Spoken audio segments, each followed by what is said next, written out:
Au nom du Père, du Fils et du Saint-Esprit, ainsi soit-il. Venez, Esprit Saint, remplissez le cœur de vos fidèles et allumez en eux le feu de votre amour. Envoyez votre Esprit, Seigneur, se fera une création nouvelle. Prions au Dieu qui avait daigné envoyer votre Esprit sur ce monde, donnez-nous par ce même Esprit de comprendre et d'aimer ce qui est bien, de jouir sans cesse ces divines consolations par le même Jésus-Christ notre Seigneur. Je vous salue Marie, pleine de grâce, le Seigneur est avec vous. Vous êtes bénie entre toutes les femmes et Jésus, le fruit de vos entrailles, béni. Sainte Marie, Mère de Dieu, priez pour nous pauvres pécheurs, maintenant et à l'heure de notre mort. Nos saints anges gardiens, Saint Pie X, Saint Joseph, Saint Thomas d'Aquin, au nom du Père, du Fils et du Saint-Esprit, ainsi soit-il.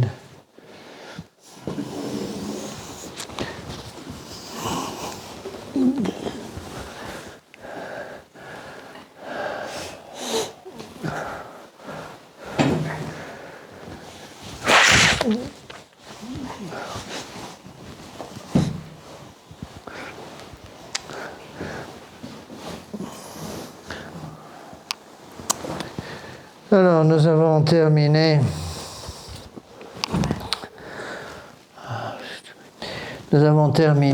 la grande encyclique de Saint Pie X, de Pascendi, contre le modernisme. Alors, je voudrais, en quelque sorte, faire une espèce de conclusion en reprenant certains des points que Saint Pie X a abordés dans la partie sur les remèdes. Rappelez-vous, les grandes lignes de l'encyclique, il faut au moins bien retenir les grandes lignes pour arriver à comprendre comment l'esprit catholique doit travailler. Donc, je répète les grandes lignes, à savoir, le modernisme, c'est une maladie de l'intelligence, c'est du subjectivisme. Chacun fait sa propre vérité, utilise son intelligence pour faire sa propre vérité. Au lieu de soumettre son intelligence à la vérité, il soumet la vérité à son intelligence, donc à chacun sa vérité. Donc, le modernisme va travailler avec trois faisceaux d'erreur: l'agnosticisme, l'immanentisme, l'évolutionnisme. À la fin de son encyclique, donc Saint Pie X va donner les causes, il en donne trois: l'ignorance, l'orgueil et la recherche de nouveautés, l'esprit de curiosité. Et ensuite, en conclusion de son encyclique, il va donner les remèdes. Bon. Puisque les remèdes doivent attaquer les causes, si on n'attaque pas les causes d'un mal, on perd son temps. Donc Saint Pie X va attaquer les causes, comme la cause première, les causes les plus importantes, c'est d'abord l'orgueil et l'ignorance. Donc il va travailler sur l'humilité et sur l'étude. Bon. Donc il va demander: nous voulons et ordonnons, je répète les dernières phrases de l'encyclique, nous voulons et ordonnons que la philosophie scolastique soit mise à la base des sciences sacrées. Philosophie donc de saint Thomas d'Aquin. Bon. Que sur cette base philosophique soit élevé solidement l'édifice théologique, la philosophie étant la servante de la théologie. On a vu tout ça, je ne reviens pas là-dessus. Donc s'écarter de saint Thomas, surtout dans les questions métaphysiques, ne va pas sans détriment grave. Deuxièmement, il faut lutter loin, dit-il, bien loin du sacerdoce, l'esprit de nouveauté. Donc s'attaquer à l'esprit de curiosité, au désir d'être au goût du jour, comme on dit. Donc défense est faite aux clercs et aux prêtres qui ont pris quelque inscription dans une université ou un institut catholique de suivre pour les matières qui y sont professées les cours des universités civiles. Donc se couper l'esprit du monde. Ensuite, il va demander une surveillance toute particulière sur les livres, avec l'imprimatur et le nichilobstat, donc une espèce de conseil de vigilance pour protéger les intelligences des livres mauvais. Attaquer aussi la source des difficultés provenant des rencontres trop fréquentes avec des congrès internationaux. Que désormais les évêques ne permettent plus ou que très rarement des congrès sacerdotaux. Regardez ce qui s'est passé le mois d'octobre avec le synode. D'accord ? Alors, ce que je vais faire, maintenant qu'on a terminé tout ça, je voudrais reprendre en guise de conclusion, si vous voulez, pour vous aider à bien assimiler tout ça, reprendre une petite encyclique de Saint Pédis, qui est peu connue, qui s'appelle Acerbo Nimis, du 15 avril 1905, donc avant l'enseignement de Pascendi. Pascendi, c'est septembre 1907. Là, on est 2 ans avant. 15 avril 1905. Sujet de cette encyclique, justement, l'enseignement de la doctrine chrétienne. Donc, j'ai retrouvé ça dans mes affaires. J'avais oublié cette encyclique, j'ai retrouvé dans mes affaires. Je me suis dit, tiens, je vais prendre ça pour conclure en quelque sorte, et vous verrez que cette encyclique n'a pas pris une ride. En plus, ça fait vraiment réfléchir parce que Saint Pédis va s'adresser pas simplement aux évêques, mais cette fois-ci, il va s'adresser aux curés. Alors voilà ce que vous devez faire pour protéger les intelligences. Alors ça laisse un peu rêveur de savoir ce qu'il demandait en 1905. Si je demandais le 10e de ça à mes fidèles, ils me traiteraient tous de fous. Hein? Alors on va étudier un petit peu ça. Donc je rappelle Acerbo Nimis, enseignement de la doctrine chrétienne, Saint Pédis, 15 avril 1905. On est à une époque très difficile sur le plan politique. C'est le moment de ministère Combes, donc séparation de l'Église et de l'État avec Aristide Briand. Ce qu'on appelle aujourd'hui la gauche antichrétienne laïque a pris complètement le pouvoir en France. Donc on veut le laïcisme. N'oubliez pas que la séparation de l'Église et de l'État a pour but en fait, l'introduction du laïcisme. Le laïcisme, c'est quoi?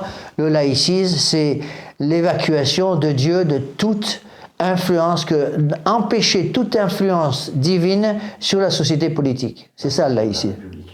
Donc la République, c'est pour ça il faut bien distinguer les choses, parce que ça c'est une critique que j'ai souvent entendue en disant que je suis anti-républicain. C'est complètement faux. Mon héros politique, c'est Garcia Moreno, qui était président de la République. Bon, il y a eu des républiques en Suisse, des républiques en Italie, qui en soi, le symbole de la République, le pouvoir d'un certain nombre d'une certaine aristocratie, c'est pas en soi condamné par l'Église. Je suis très opposé à la République française à cause de son caractère laïque. Bon, le laïcisme, ce qu'il faut bien comprendre, c'est que le laïcisme de la République française empêche complètement, est incompatible avec le règne social de notre Seigneur Jésus-Christ. C'est pour ça qu'ils ont mis le laïcisme. Si on est laïque, on ne peut pas accepter le règne social de notre Seigneur Jésus-Christ. C'est la raison pour laquelle le règne social de notre Seigneur Jésus-Christ est certainement un des dogmes les plus importants aujourd'hui. Alors, on va voir un petit peu tout ça. Donc, comment utiliser l'enseignement de la doctrine chrétienne, redonner, surtout ça c'est quelque chose de très important, redonner en quelque sorte aux fidèles l'amour de l'étude. Bon. Il parle déjà des difficultés de son époque en 1905. N'oubliez pas qu'en 1905 il n'y avait pas d'internet, il n'y avait pas tous les écrans partout, donc les gens étudiaient, les gens lisaient beaucoup plus, mais il y avait déjà des problèmes. Bon. Aujourd'hui c'est encore pire. C'est encore pire parce que les gens ne veulent plus lire, ne veulent plus étudier. Ils veulent bien regarder un documentaire sur un écran, mais travailler avec leur intelligence, ils ne veulent plus. Alors voilà ce que dit Saint Pédis. Cette encyclique est relativement courte, hein, donc je pense qu'en 2 cours, je devrais pouvoir arriver à l'expliquer. Dans l'édition que j'ai là, il y a 7 pages. Mais je voudrais quand même vous la lire parce qu'à mon avis, elle n'a pas pris une ride. Elle explique pourquoi l'enseignement de la doctrine chrétienne est absolument fondamental pour refaire des esprits catholiques. Rappelez-vous le conseil de Monseigneur Lefebvre, qui nous donnait au début du séminaire, réapprenez aux gens, à vos fidèles, à penser droit. Donc l'enseignement de la doctrine chrétienne nous permet de penser droit, de remettre en quelque sorte, de remettre à leur place les neurones de notre intelligence pour que nous puissions penser correctement. Il faut revenir encore une fois à ce que Saint Pédis va expliquer plus tard dans Pascendi. Le modernisme, c'est une maladie de l'intelligence. Une maladie de l'intelligence. L'incapacité de penser droit parce que les rouages de l'intelligence sont grippés. Rappelez-vous, les rouages de l'intelligence, je ne vais pas y revenir, j'ai déjà expliqué ça en long, en large et en travers. Les rouages de l'intelligence, ce sont les premiers principes. Et donc, l'enseignement de la doctrine chrétienne est absolument fondamental pour réapprendre aux gens à penser correctement, à apprendre à utiliser correctement leur intelligence. Voilà ce que dit le pape. C'est dans un temps bien ingrat et difficile que les secrets desseins de Dieu ont appelé notre petitesse à exercer la charge du pasteur suprême sur tout le troupeau du Christ. L'homme ennemi, donc le démon, rôde depuis longtemps autour de la bergerie et l'assiège d'embûches si perfidement calculées qu'on croit voir réaliser maintenant plus que jamais la prédiction de l'apôtre Saint Jean aux anciens de l'église d'Éphèse.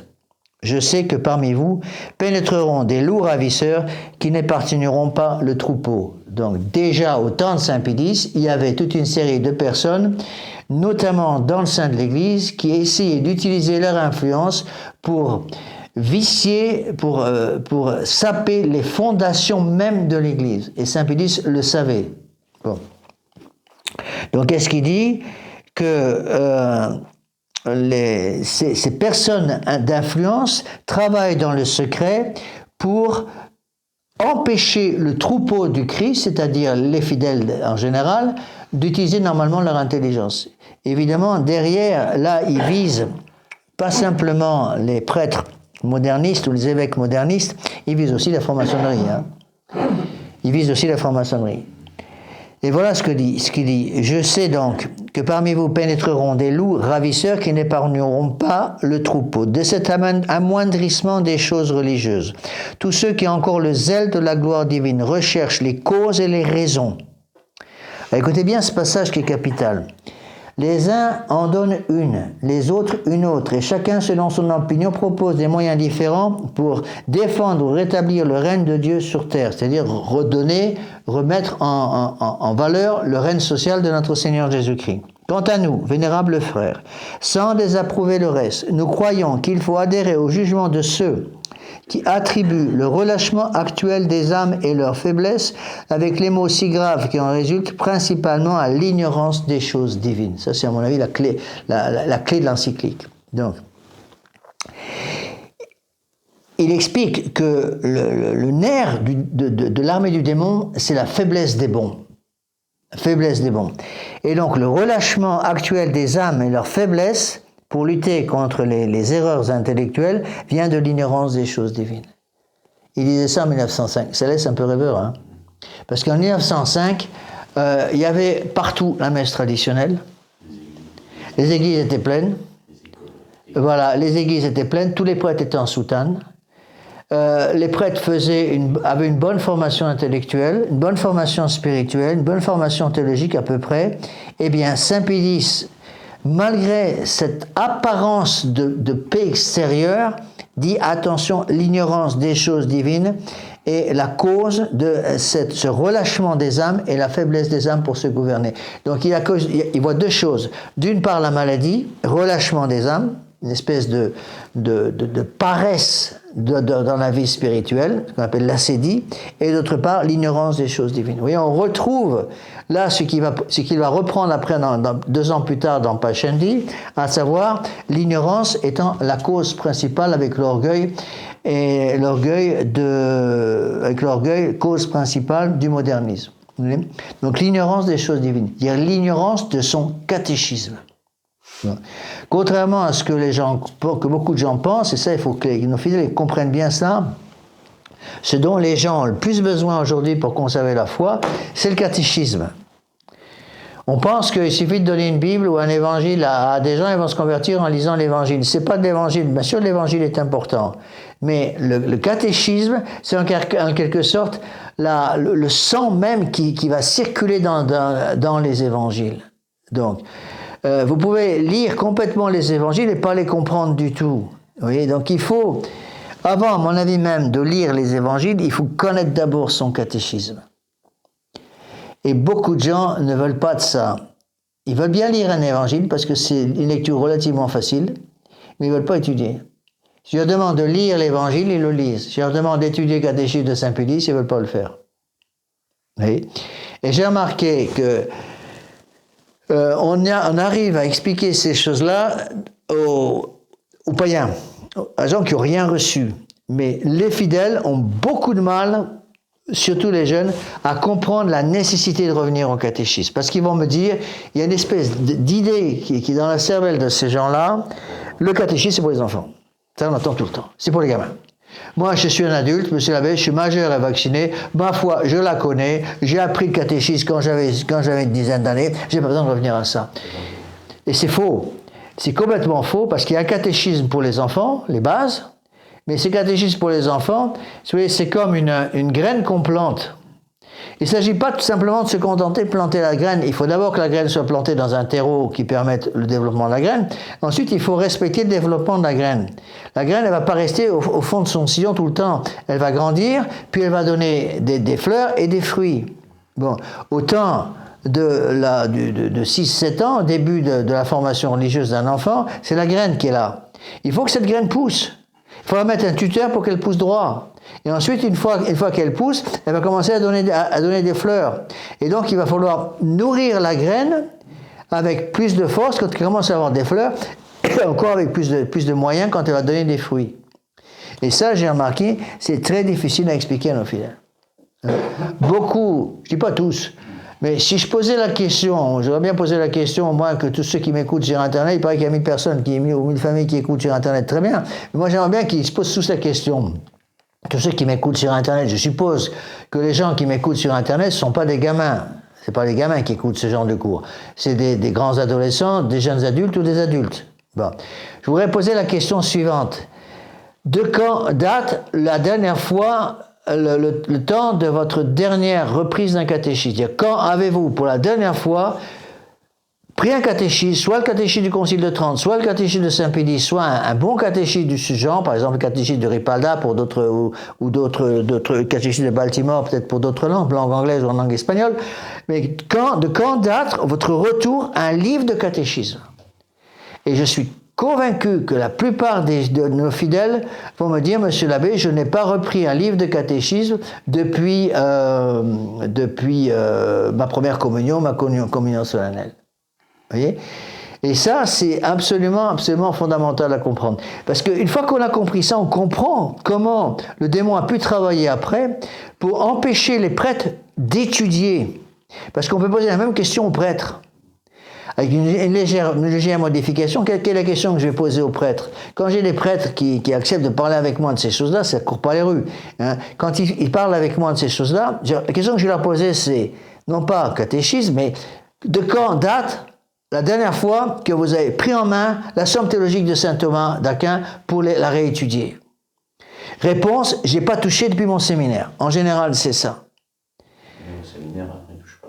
Alors, ça dépend des séminaires. À Icône, bon, on l'étudie quand même. Mais même à Icône, on l'étudie au séminaire. Moi, j'ai étudié ma somme théologique de saint Thomas au séminaire. C'est les cours de Monseigneur Williamson. À l'époque, c'était l'abbé Williamson qui m'a donné l'amour de saint Thomas. Et ça, je le remercierai toute ma vie.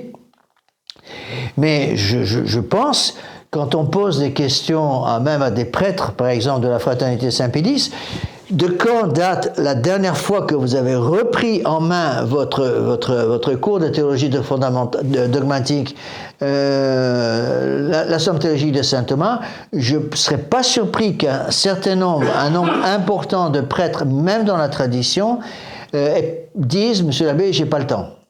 J'ai pas le temps, donc je n'ai pas repris les cours de saint Thomas. Et ça qui explique tout, hein, parce que lorsque je parle avec des prêtres, ça m'est arrivé avec des prêtres qui sont conservateurs, je dirais, hein, qu'on leur pose la question, est-ce que vous reprenez les cours de saint Thomas? N'oubliez pas le texte de Saint-Pédis. Qu'est-ce que dit Saint-Pédis? Il le dit expressément en conclusion de son encyclique, rappelez-vous le texte. Nous voulons et ordonnons que la philosophie, en fait, et la théologie scolastique soient la base des sciences sacrées. Donc, c'est saint Thomas. Philosophie scolastique, c'est saint Thomas d'Aquin. Donc, la somme théologique. Vous voyez? Et il me semble qu'aujourd'hui, beaucoup trop de prêtres ont du mal à se remettre à cette science théologique. Et ils disent, ça, c'était ma formation au séminaire. Maintenant, j'ai eu des réactions, je ne vous donne pas de nom bien sûr, des réactions parfois de jeunes prêtres qui me disaient, quand on a parlé entre nous au séminaire, ça y est, je vais être ordre des prêtres, ouf, je vais enfin commencer l'apostolat dans le champ de l'action. Je vais aller enfin faire autre chose qu'étudier. Et on sentait très bien dans l'air esprit, et ça je sais que ce que je dis est grave, mais c'est à mon avis le fondement de bien des problèmes, on sentait très bien que dans l'air esprit, c'est j'ai étudié pendant 6 ans ou 5 ans, de séminaire. Maintenant, c'est terminé. Je vais enfin pouvoir faire de l'action.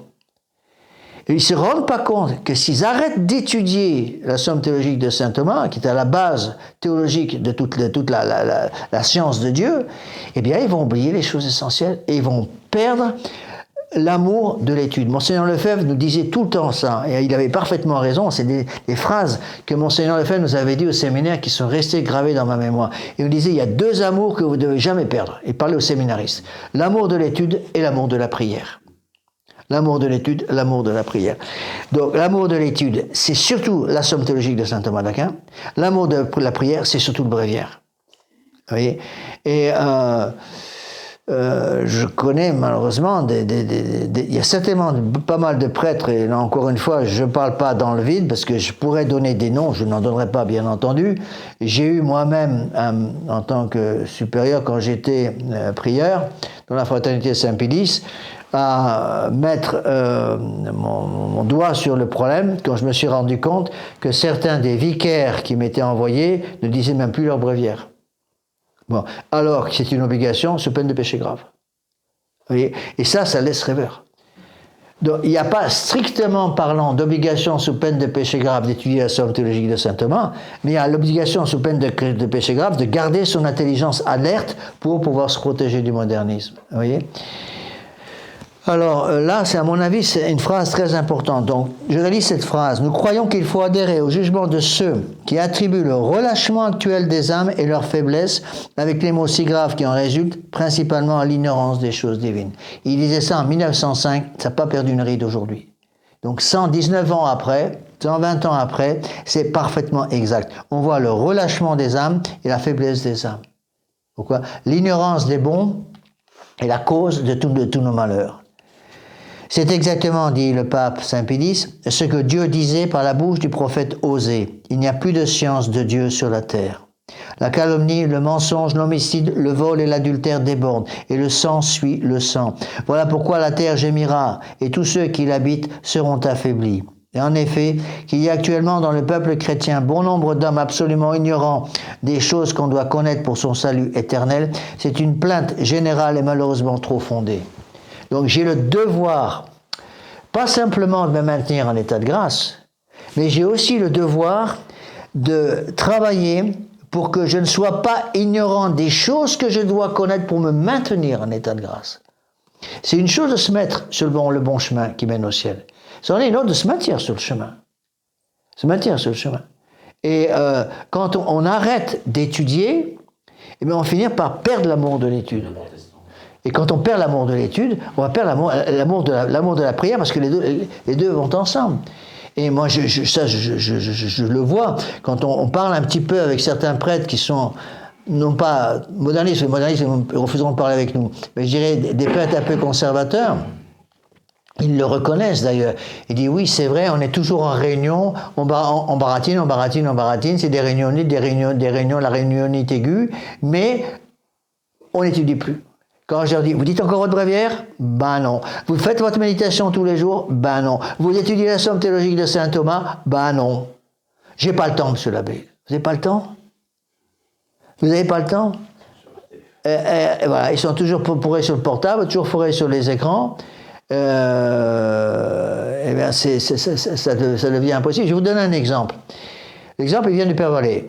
Le Père Vallée, c'est ce prêtre espagnol qui a eu l'idée géniale de réduire le mois des exercices Saint-Ignace donné par la Sainte Vierge Saint-Ignace au XVIe siècle d'un mois à 5 jours. C'est les méthodes que je suis quand je prêche les exercices Saint-Ignace. Le Père Vallée avait comme collaborateur un prêtre que j'ai bien connu qui s'appelle le Père Bariel, qui est mort, je crois, en 1983, si mes souvenirs sont exacts. Père Bariel, c'est lui qui m'a donné l'amour des exercices Saint-Ignace. Ça, je le remercie aussi beaucoup profondément. Il est mort depuis longtemps. Eh bien, le Père Bariel était collaborateur du Père Vallée à la maison de retraite de Chabeuil, dans la Drôme, près de Valence en France. Bon. Et le Père Vallée a imposé à tous ses prêtres 1 heure de méditation par jour. 1 heure de méditation par jour.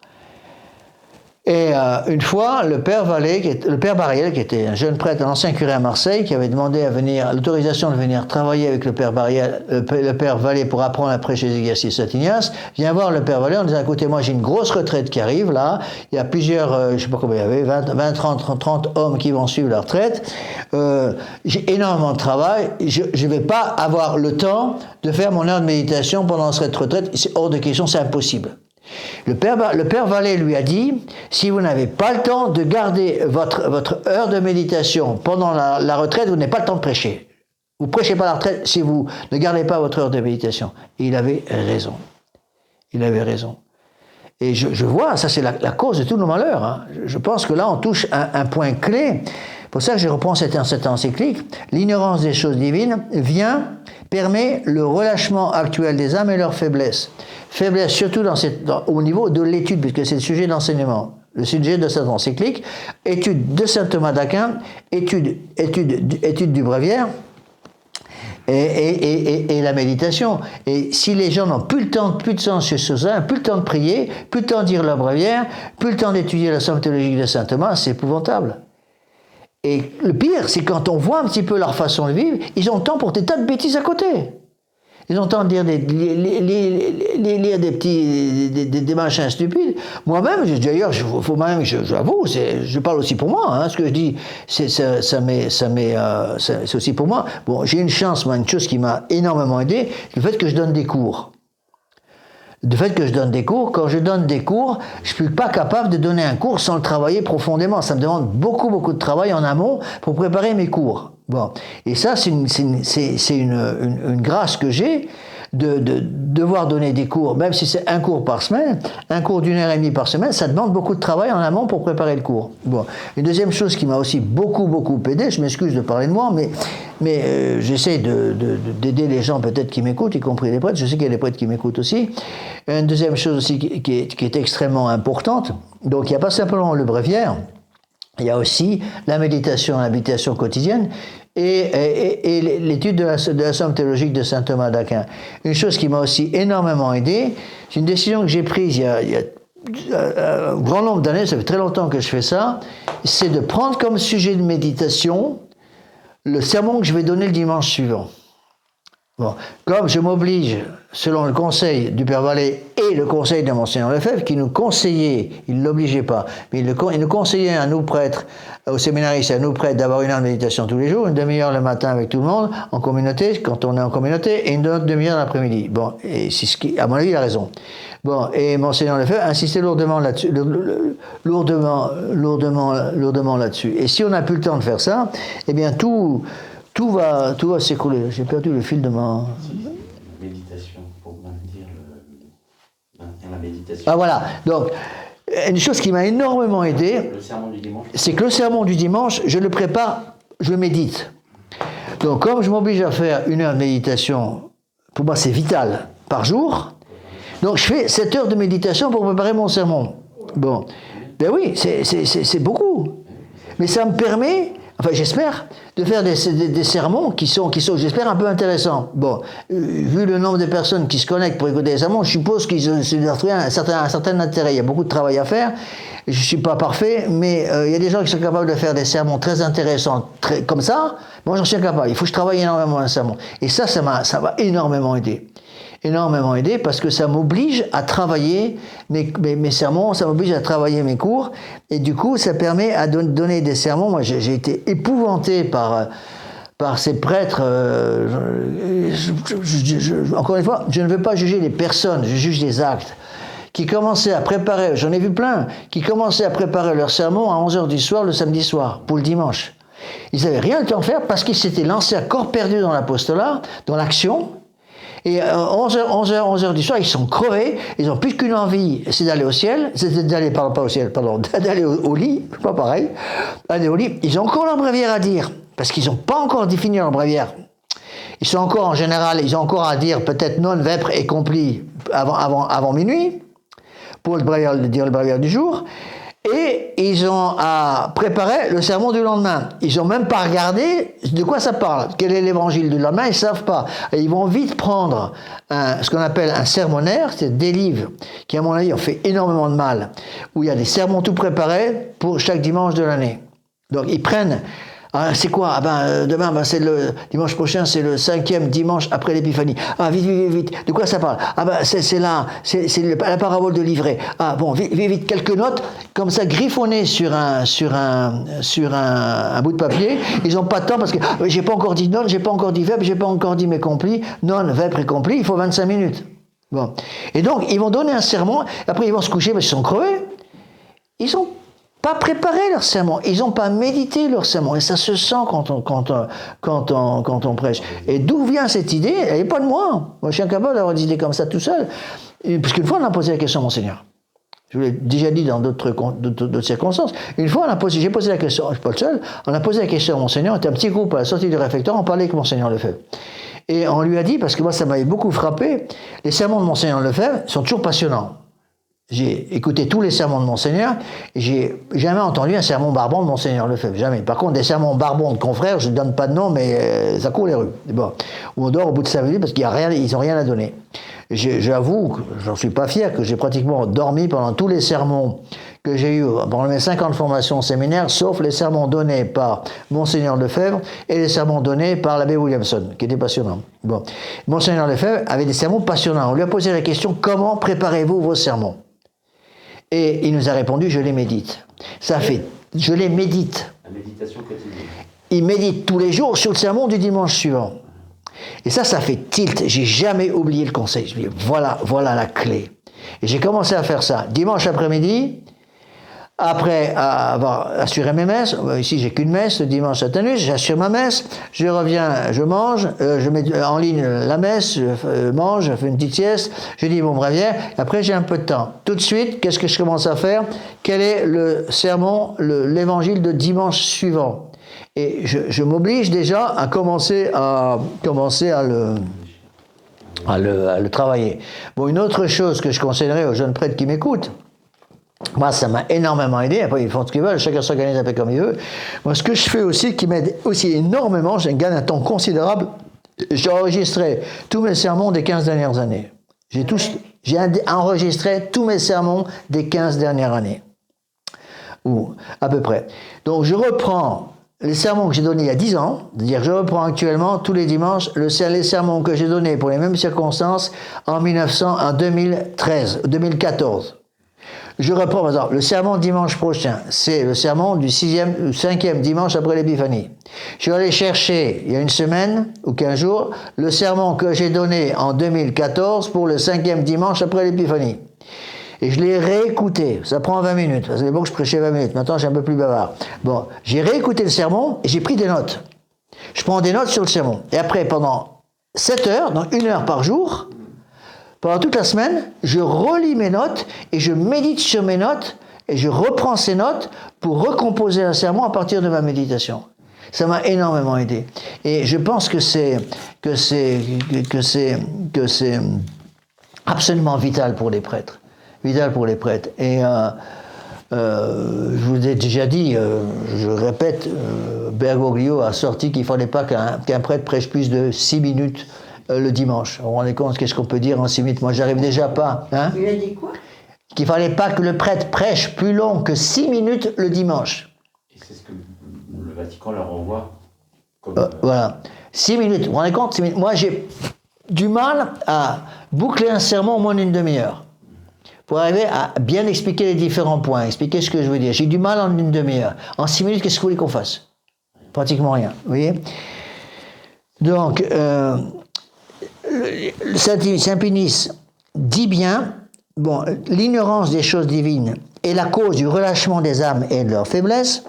Il y a actuellement dans le peuple chrétien bon nombre d'hommes absolument ignorants des choses qu'on doit connaître pour son salut éternel. C'est absolument fondamental. C'est là d'où viennent tous nos malheurs. Tous nos malheurs viennent de... Parce que si Saint Pinice dit ça en 1905, il ne dit pas pour rien. Il dit ça parce que déjà de son temps, il y avait des prêtres comme ça. Il y en avait beaucoup moins qu'aujourd'hui, je pense. Parce qu'à l'époque, encore une fois, ils n'avaient pas Internet, ils n'avaient pas tous ces sources de distraction qu'on a dans le monde moderne. Puis il y avait quand même une ambiance générale qui était plus catholique. Bon.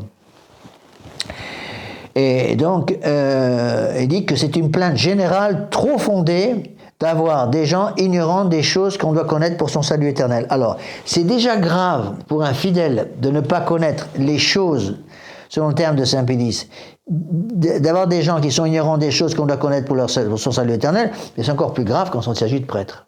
D'accord? Et vous allez voir que Saint Pédis va en fait écrire cette encyclique qu'il adresse aux évêques. Toutes les encycliques sont adressées aux évêques. Il va parler aux prêtres, aux curés. Quand nous parlons du peuple chrétien, dit Saint Pédis, nous n'entendons pas seulement le petit peuple ou les gens de la classe inférieure qui souvent trouvent encore une sorte d'excuse à leur ignorance parce qu'ils dépendent de maîtres durs et ne sont guère libres de songer à eux-mêmes et à leurs intérêts. Il s'agit aussi et surtout de ceux qui ne manquent ni de talent ni de culture et possèdent abondamment la science profane, mais qui, pour ce qui regarde la religion, vivent absolument à l'aventure et sans réflexion. Vous voyez ? On peut à peine dire de quelles épaisses ténèbres ils sont enveloppés et, chose plus affligeante, ils y demeurent tranquillement plongés. Vous voyez ? Il est intéressant de voir, par exemple, comment le Saint Curé d'Ars prêchait. Saint Curé d'Ars, c'est quand même le patron de tous les curés. Hein. Le patron de tous les curés. Et voir comment il prêchait. C'était pas le plus érudit. Non, pas du tout. Pas du tout. Alors, et en plus, c'est intéressant de voir qu'il était obligé de préparer ses sermons, comme sont les coutumes de l'époque. Les coutumes de l'époque, les prêtres écrivaient tous leurs sermons mot à mot, entièrement sur un bout de papier, sur une feuille, plusieurs feuilles. Il apprenait par cœur. Et lui, il était obligé de le faire parce que c'était la coutume de l'époque. Et puis le bon Dieu avait d'autres idées en tête. Donc il préparait son sermon, ça lui prenait tous les neurones de la cervelle. Et comme il avait commencé ses études très tard, donc il avait un peu de mal avec tout ça, il n'arrivait pas à les apprendre par cœur, donc il bafouillait un peu. Il montait en chair avec son papier, il oubliait tout ce qu'il avait préparé, et il donnait un sermon qui n'avait rien à voir avec ce qu'il avait écrit. C'est ça le problème. C'est qu'on a les sermons du Saint Curé d'Ars qu'on a actuellement sont les sermons écrits, qui sont déjà très intéressants, mais c'est pas les sermons qu'il a donnés. Les sermons qu'il a donnés sont complètement différents. Heureusement, on a eu des notes qui ont été prises par certains de ces vicaires, des prêtres qui ont insisté à la fin de la vie de Saint Curé d'Ars, qui était très très connu. Il y avait des prêtres qui venaient pour prendre des notes pendant les sermons de Saint Curé d'Ars, c'est les catéchistes qu'ils donnaient aux enfants, tellement c'était intéressant. Et à partir de ces notes, il y a des livres qui ont été publiés avec les sermons du Saint Curé d'Ars, non pas écrits, mais donnés verbalement. Ça n'a rien à voir. Rien à voir. Et c'est là où il faut les chercher. Il faut les chercher, vous voyez. Alors chacun va chercher. Monseigneur Neufeu nous avait dit, j'ai appris à prêcher en travaillant les sermons de Saint Jean Chrysostome.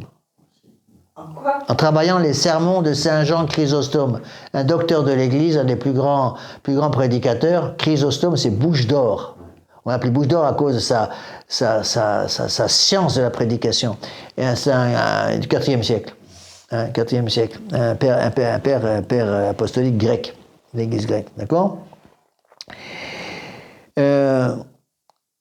Oui, il faut, je pense, travailler là-dessus, parce que là, on touche à un point clé. Avoir l'amour, il faut l'amour de l'étude et l'amour de la prière qui doivent être joints. Donc, si je n'étudie pas Saint Thomas d'Aquin, je ne dis pas mon bréviaire, je ne fais pas ma méditation tous les jours, on va se dessécher. Qu'on le veuille ou non, on se dessèche et à ce moment-là, on ne peut plus rien faire. Oui, et ça, quand on parle aux prêtres modernes, c'est de l'hébreu pour eux. Faire 1 heure de méditation, ça leur vient même pas à l'idée. Pour eux, c'est une perte de temps complète.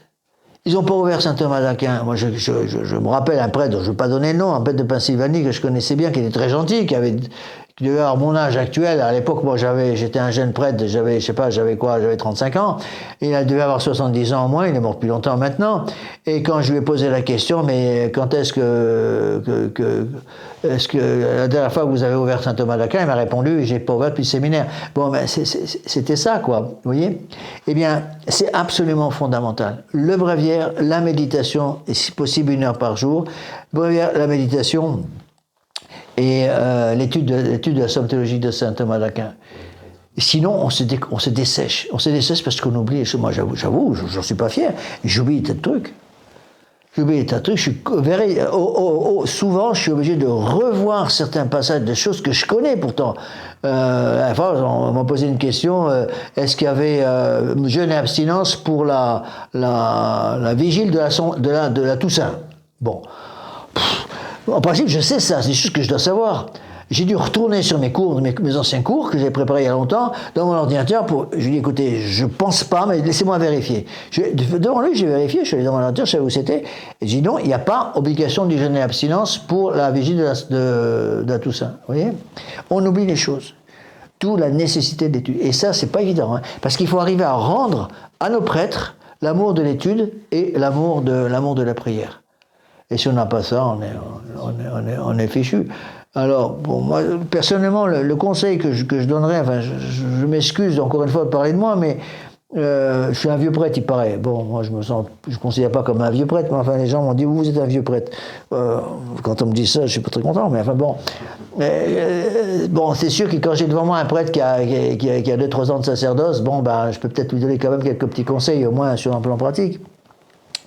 Eh bien, moi, le conseil que je donnerais aux prêtres, c'est les conseils des anciens. Dites votre bréviaire le matin. Hein? Dites le bréviaire le matin. Dites votre bréviaire le matin pour que tout soit assuré le matin. Comme ça, vous êtes sûr de garder votre bréviaire. Le nombre de prêtres qui sont à 11h du soir et qui en sont encore à leur fiche de prime parce qu'ils n'ont pas encore commencé leur bréviaire, c'est ahurissant. D'où la tentation d'abandonner le bréviaire. Et même, j'ai entendu, hein, ça je l'ai entendu de la bouche de, encore une fois je ne donne pas de nom, rassurez-vous, de prêtres qui m'ont dit « Mais le bréviaire a été supprimé par Paul VI, donc je ne suis plus obligé. » On leur dit, à quelle église appartenez-vous, monsieur l'abbé? Vous êtes de l'église de Vatican II ou vous êtes de l'église catholique? Si vous êtes de l'église catholique, l'obligation du bréviaire est sous peine de péché mortel pour chaque page du bréviaire, chaque petite heure du bréviaire.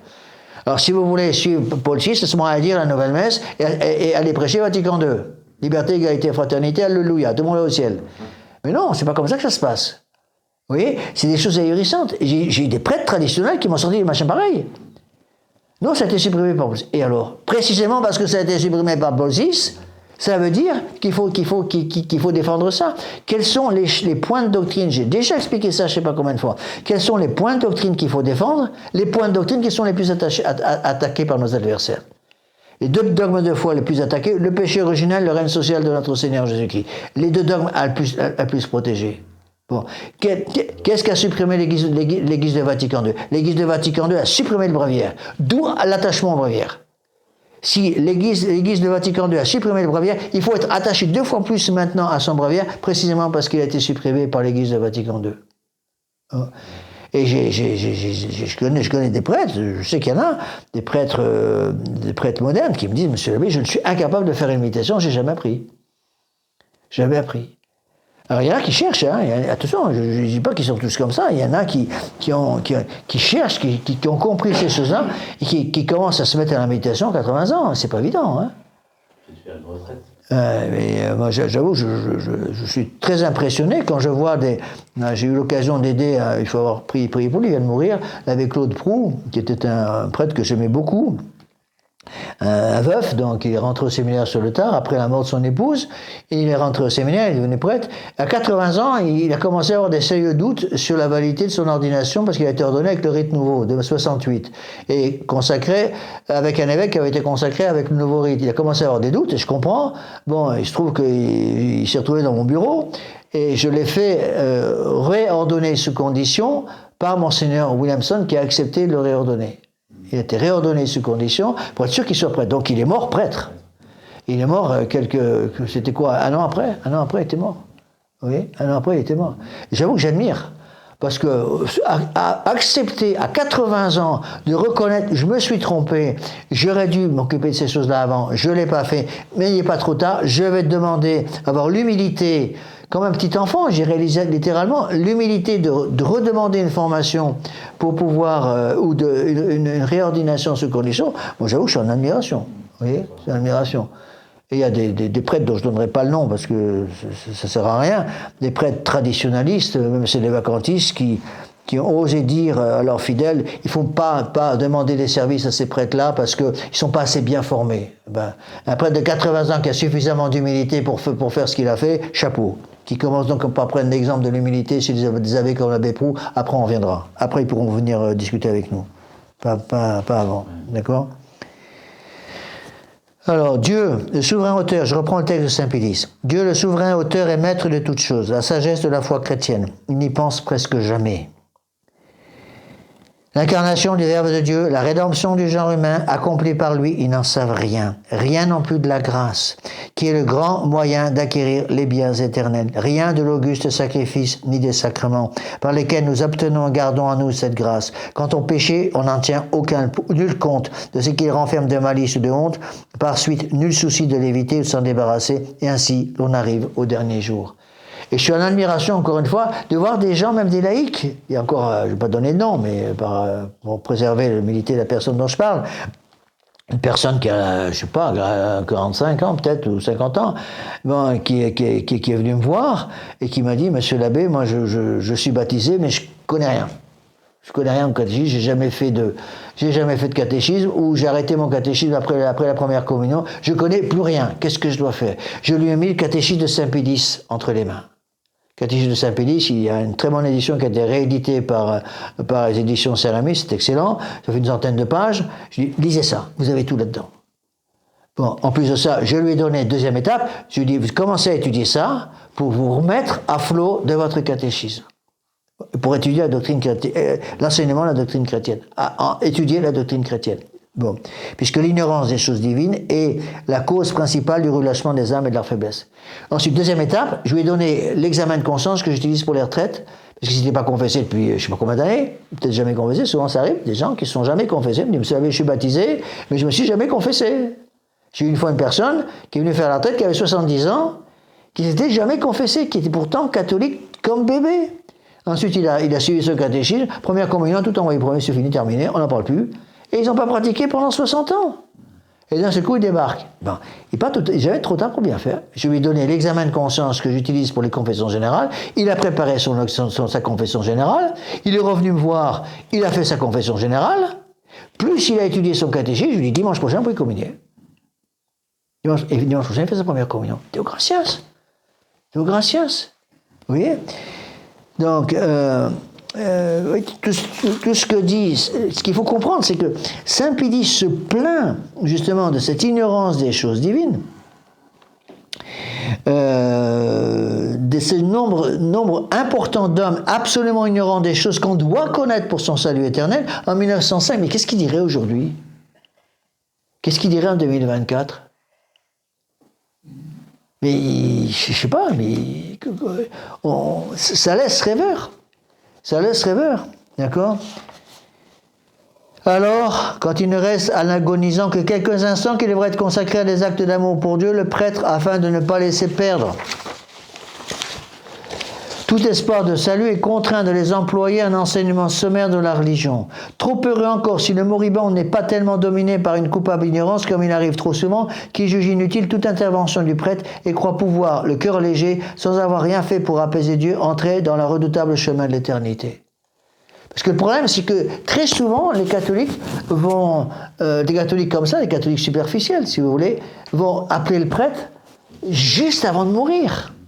Ils sont à moitié dans les affres de la mort, ils ont les tuyaux partout à l'hôpital, ils ne comprennent plus rien, ils sont à moitié endormis, ils sont à moitié dans le coma, et qu'est-ce que vous voulez qu'on fasse?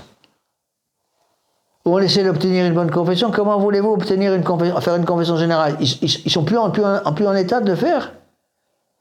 Et ils vont mourir comme ça, c'est terrible. Vous voyez? Donc on fait ce qu'on peut. Et là, deuxième phrase clé de Saint Pédis, nous affirmons aussi, notre prédécesseur Benoît XIV a eu raison d'écrire, il reprend l'enseignement des papes précédents.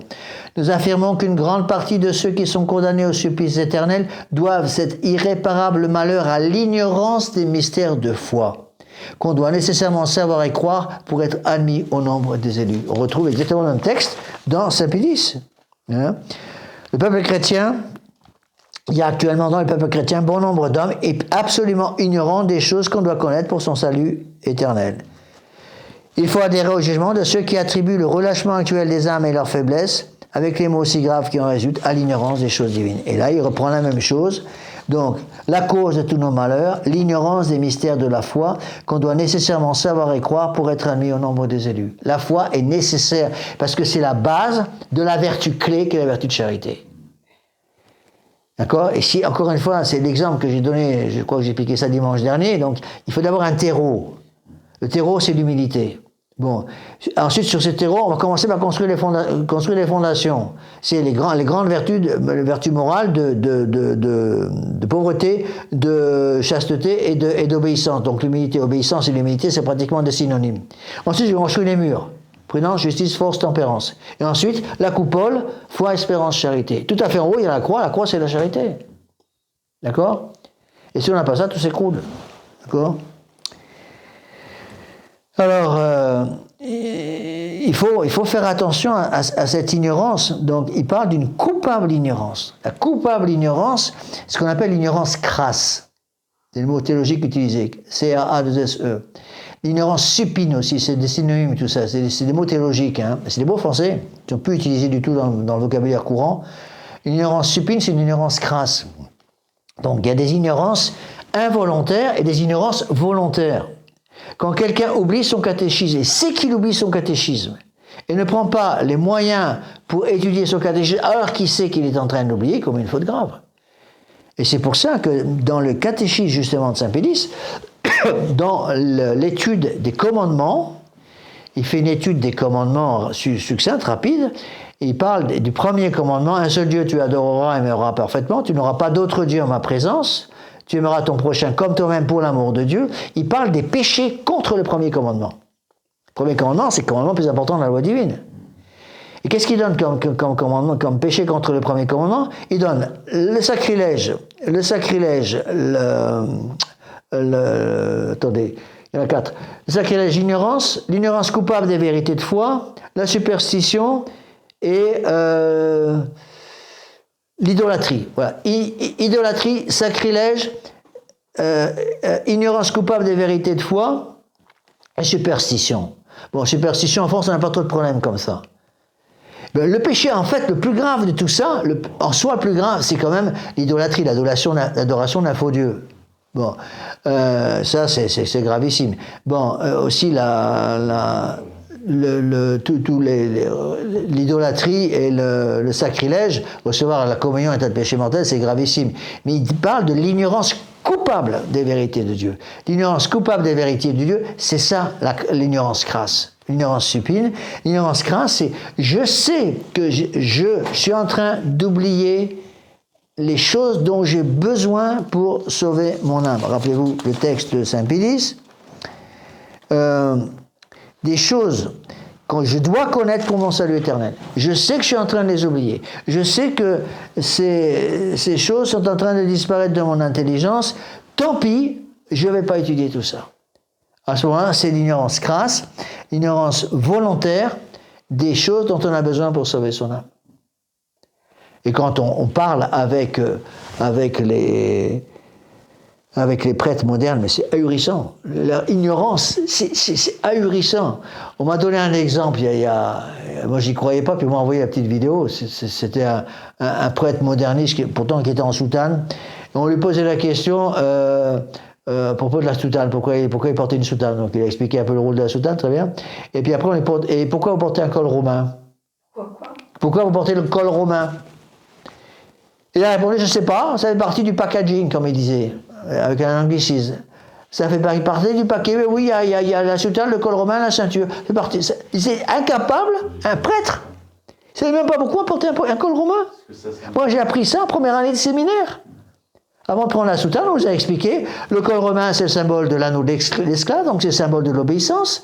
La ceinture, c'est le ceinture sur les reins, c'est le symbole de la chasteté. Et la noire de la soutane, la simplicité de la soutane, c'est le symbole de la vertu de pauvreté. Pauvreté, chasteté, obéissance, les 3 grandes vertus du prêtre. On arrive à des degrés d'innocence, d'ignorance absolument ahurissants. Et donc, si volontairement, si vous voulez, c'est ça, le péché, c'est je sais que je perds la foi. Je sais que je perds la foi parce que je suis en train d'oublier. Vous avez froid, maman? Vous avez froid? Non. Bon, je sais que je suis en train d'oublier mon catéchisme parce que je ne l'étudie plus. Le devoir, sous peine de péché grave, c'est d'étudier son catéchisme. Et je dis à tous les gens qui m'écoutent, qui se rendent compte qu'ils sont en train d'oublier le catéchisme, eh bien, prenez le catéchisme de Saint-Pédis et réétudiez le catéchisme de Saint-Pédis. Vous n'avez pas besoin de prendre tous les tomes du catéchisme de persévérance de Monseigneur Gon. Si vous voulez très bien, c'est un excellent catéchisme. Vous n'avez pas besoin de lire tout le catéchisme du Concile de Trente. C'est sans doute trop pour la plupart des laïcs qui n'ont pas le temps pour tout ça. Mais étudiez le catéchisme de Saint-Pédis et tout là-dedans. Okay? L'ignorance coupable des vérités de foi. Saint-Pédis le place, cette ignorance coupable, comme une des raisons principales de la perte de la foi, des péchés graves contre le premier commandement. D'accord ? Alors, encore une fois, là, attention à cette nécessité de l'étude. Et malheureusement, contre ça, qu'est-ce qu'il y a ? La paresse. Ce qu'on appelle l'acédie, le dégoût. L'acédie, c'est un mot français du Moyen-Âge qu'on n'utilise plus aujourd'hui. Quand on parle de l'acédie, les gens nous regardent les yeux ronds, c'est même pas ce que c'est. L'acédie, c'est la paresse spirituelle. L'acédie, c'est la paresse spirituelle. Quelqu'un qui tombe dans l'acédie va perdre l'amour de l'étude. Ça, c'est sûr et certain, et l'amour de la prière. Et si je suis en train de perdre l'amour de l'étude et l'amour de la prière, c'est comme quelqu'un qui est très handicapé et qui essaie de marcher sans canne. Ce qu'essaie de faire ma chère maman quand j'ai le dos tourné et qu'elle essaie de marcher sans son ambulateur. Elle risque de se casser la figure. Bon, je lui ai dit tout le temps, mais elle ne me croit pas beaucoup. Bon, voilà, c'est comme ça. Bon, ça n'empêche pas d'aller au ciel, hein, j'espère. Mais c'est quand on sait qu'on a cette ignorance, quand on sait qu'on a besoin impérativement d'étudier son catéchisme, et l'ignorance coupable des vérités de foi, que je suis en train de perdre ma foi parce que je suis en train de perdre l'esprit de prière et l'esprit d'étude, à ce moment-là, il faut faire quelque chose. Et si je ne fais rien, à ce moment-là, je suis coupable d'acédie, et l'acédie, dans ce cas-là, c'est une faute grave. Hein. Une faute grave. Attention, c'est quelque chose de très important. Et je suis affolé. Quand on parle un petit peu avec les gens, beaucoup de gens me l'ont dit, mais j'ai eu cette réflexion je ne sais pas combien de fois. Je dis pas ça parce que, encore une fois, je ne sais pas que je vais y parler de moi, mais c'est des exemples que je donne pour vous faire comprendre. Combien de fois on m'a dit après les retraites, les gens sont venus me voir après les retraites de 5 jours, Monsieur l'abbé, j'ai plus appris en 5 jours de retraite qu'en 40 ans de vie de catholique avant. Pourquoi ? Parce qu'au cours des retraites, on revoit tout le catéchisme. Pour ça, tout ce que je conseille à tous ceux qui m'écoutent, qui n'ont jamais fait les retraites, qui m'écoutent sur Internet, qui n'ont jamais fait les retraites, inscrivez-vous pour les retraites. Exercice Saint-Ignace en 5 jours. J'ai encore quelques places, que je suis à 33 ou 34 inscrits, et je peux en prendre 48 ou 49, je crois, en tout. Donc il ne reste plus beaucoup de places. Les 2 premières retraites sont prises, sont pleines. J'ai encore une place pour la première retraite du mois de juin. Et après, j'ai encore quelques places. Mais il n'y en a plus beaucoup. Donc n'attendez pas le dernier moment. Inscrivez-vous pour les retraites. Bon. Les choses étant ainsi, dit saint Pédis, donc je reprends la phrase clé, nous affirmons qu'une grande partie de ceux qui sont condamnés au supplice éternel, l'enfer, doivent cet irréparable malheur à l'ignorance des mystères de la foi qu'on doit nécessairement savoir et croire pour être admis au nombre des élus. Pourquoi ? Parce que la charité est nécessaire au salut. La charité, c'est quoi ? C'est l'amour de Dieu, l'obéissance au commandement. C'est ça la charité. La charité, c'est pas, encore une fois, d'aider les vieilles dames à traverser au passage coûté pour qu'elles ne se fassent pas écraser. C'est pas ça la charité. Ça, c'est la charité naturelle. D'accord ? Bon, on m'a dit qu'il y a des actes de charité extraordinaires, là, à Barcelone, pour aider les gens qui ont tout perdu avec les inondations épouvantables. Tout le monde vient avec des balais pour essayer d'aider. Très bien, magnifique. Mais ça, c'est de la charité naturelle. D'accord ? Vous pouvez faire tous les actes de charité naturelle que vous voulez, ça vaut rien devant Dieu s'il n'y a pas de charité surnaturelle qui donne en quelque sorte l'échelle qui monte au paradis. Donc il faut la charité surnaturelle. La charité surnaturelle, c'est l'état de grâce. Pour que cette charité naturelle puisse survivre, il faut 2 fondations, la foi et l'espérance. La foi, pourquoi ? L'espérance pour prier. Or, si j'ai perdu l'amour de l'étude, je vais perdre la foi, et si j'ai perdu l'amour de la prière, je vais perdre l'espérance. Si je perds l'amour de l'étude et l'amour de la prière, je perds la foi et l'espérance. Si je perds la foi et l'espérance, la charité a plus de fondation, et donc s'écroule, plus de charité. La charité du bon Dieu souhaite donner la grâce sanctifiante à cette personne, il n'y a plus des bases pour recevoir la grâce sanctifiante, tout s'écroule. Bon, on continue avec le texte de saint Pédis. Bon, je sais mal parti, hein. Je pensais pouvoir peut-être étudier toute cette encyclique de cours, mais je vois que ça ne va pas se passer comme ça. Désolé. Écoutez ce que dit saint Pédis. Encore une fois, 1905. Hein. Bon. Les choses étant ainsi, comment s'étonner, vénérable frère, si l'on voit régner en ce moment et se développer de jour en jour, non point chez les nations barbares, mais parmi les peuples qui portent le nom de chrétiens, catholiques, une telle corruption de mœurs et une telle dépravation des habitudes. Donc, ce manque d'esprit de foi, ce manque de cette perte de l'amour de l'étude, cette perte de l'amour de la prière, entraîne la corruption des mœurs et la dépravation des habitudes. Donc, on change les habitudes. Changer, rappelez-vous la formule de Ernest Hello, qui est très vraie, si vous ne vivez pas comme vous pensez, un jour vous pensez comme vous vivez. Vous savez dire quoi? Moi, une phrase qui n'est pas de moi. Hein. Ernest Hello, c'est un grand pamphlétiste, je crois, qui était anglais. Si vous ne vivez pas comme vous pensez, un jour vous penserez comme vous vivez. C'est-à-dire, si vous pensez comme un catholique, mais vous vivez comme un protestant, un jour vous penserez comme un protestant. Quand je prêche aux dames, je change la formule. Je dis, si vous pensez comme une catholique, mais vous habillez comme une prostituée, un jour vous penserez comme une prostituée. Elle va regarder des jurons, comme les soucoupes. Mais c'est exactement ça. Et on va très bien dans le monde moderne changer les habitudes des gens pour changer leur foi. Pourquoi est-ce que vous croyez que dans l'église moderne, ils ont supprimé les génuflexions?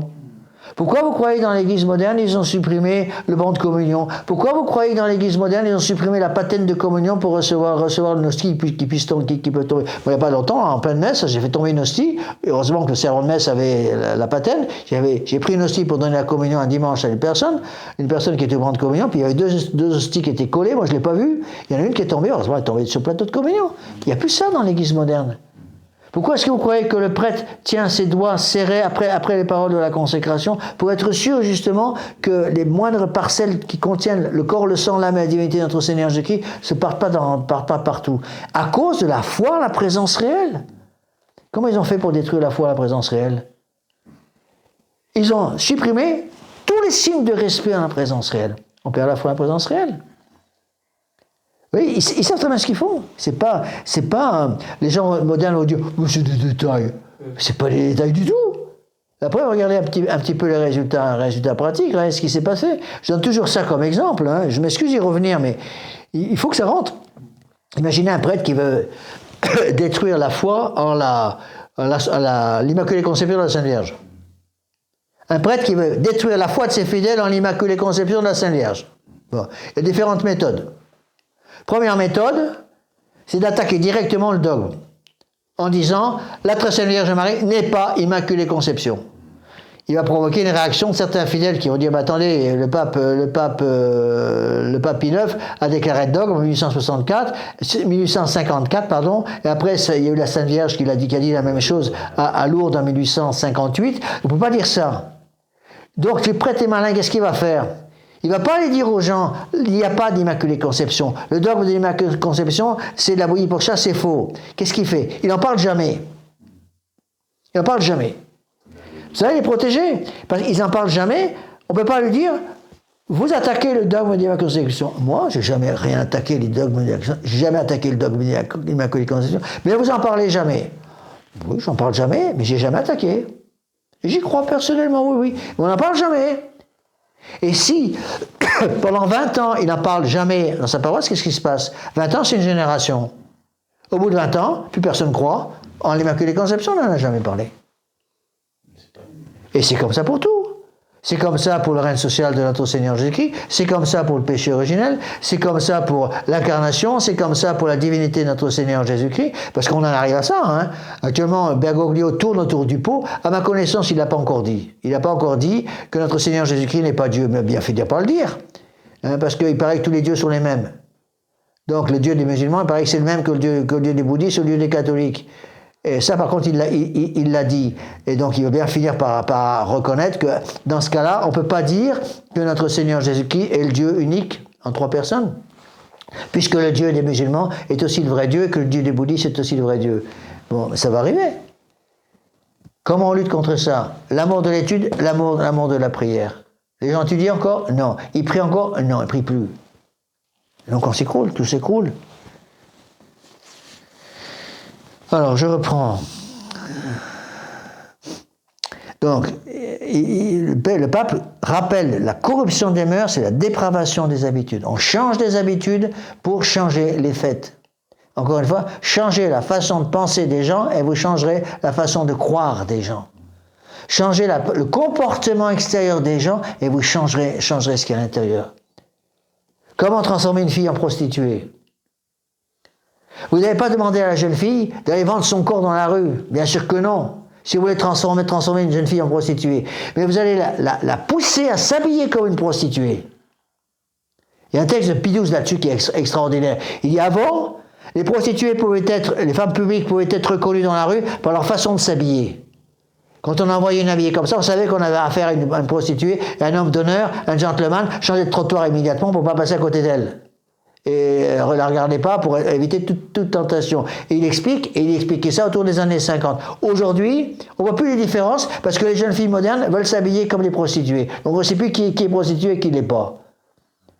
Résultat des courses, la pureté a complètement disparu. Complètement disparu pratiquement partout.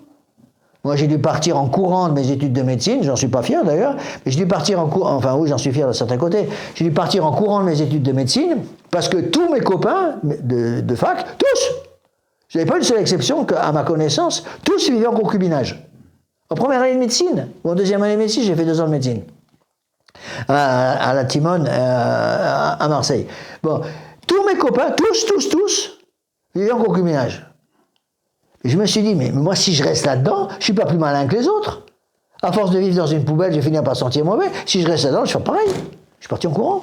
Je suis rentré au séminaire. Mon seul regret, c'est pas y être rentré plus tôt. J'aurais dû y rentrer plus tôt. Ça, c'est autre chose. Bon, mais c'est le bon Dieu qui décide tout ça. Bon, et je me demande encore comment j'ai pu avoir une vocation alors que j'étais dans le lycée qui s'est mis le premier en grève en 1968, le lycée Jacamio à Auxerre, le premier lycée qui s'est mis en grève. Bon. Donc le bon Dieu, heureusement, s'occupe de nous, Deo gratias. Alors, on continue avec le texte de Saint Pédis. Il va citer Saint Paul. Saint Paul, alors, on va pas vite. L'intérêt de cette encyclique, vous voyez, elle est relativement facile. Hein. Autant, Pascendi difficile, parce qu'il faut une bonne base philosophique à la comprendre. Ici, tout le monde peut comprendre ça. Hein. Je continue avec le texte de Saint Pédis. L'apôtre Saint Paul, écrivant aux Éphésiens, disait que la fornication et tout genre d'impureté ainsi que l'avarice ne soient pas même nommés parmi vous comme il convient à des saints, et qu'il n'y ait aussi ni turbitude ni sot discours. Mais, dit Saint Pédis, à cette sainteté et à cette pudeur qui réfrènent les passions, il donne pour fondement l'intelligence des choses divines. Oui, on retrouve les mêmes choses. L'intelligence des choses divines, l'ignorance des mystères de foi et la cause de tous nos malheurs. Hein. Il disait avant, l'ignorance des choses divines est la cause du relâchement des âmes et de leur faiblesse. Ici, il redit la même chose. Le fondement de tous nos problèmes, l'intelligence, ne manque à cette sainteté, à cette pudeur qui réfrène les passions, il donne pour fondement l'intelligence des choses divines, l'intelligence des choses divines, l'intelligence des choses de Dieu. L'amour des choses de Dieu va nous permettre de réfréner nos passions.